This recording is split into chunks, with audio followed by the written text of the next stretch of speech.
And it's kind of amazing how things kind of connect, Sam. I was talking about this on the show yesterday. Josh Kroenke of the Nuggets, right, makes reference to how we're all one Achilles injury away from trading our best player. He mentions number 15. Everyone's hair goes on fire. Why would he just even put out into the ether the concept of trading Jokic, right? But then we see Damian Lillard blow out his Achilles, and Jason Tatum's blew out his Achilles, and his comment about Jokic was right before Halliburton blew out his Achilles, and all three teams make big moves because of these Achilles injuries and how it affects their immediate future. Now, obviously, the Celtics wanted to get out of the second apron, and they're realizing we don't, really without Tatum have a shot to win it all next year. We might as well do it.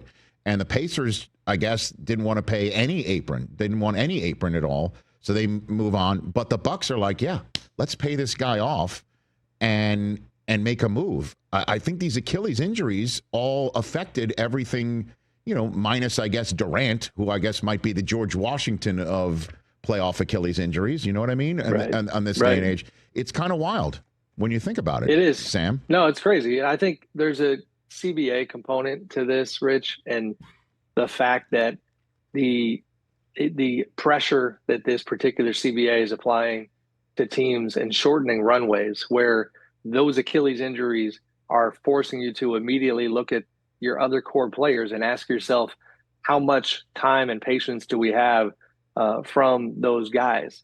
And if the answer is not much, then you got a kind of fight or flight type decision to make. Are we going to, hit the eject button and do, what Boston is doing to a degree, or are we going to do what the Bucks are doing, which is just double down again and find another way? But in the kind of way that you might be paying for 5, 6, 7, 8 years from now. I mean, they gave up, their number one asset, there. So it's, you mentioned the Nuggets.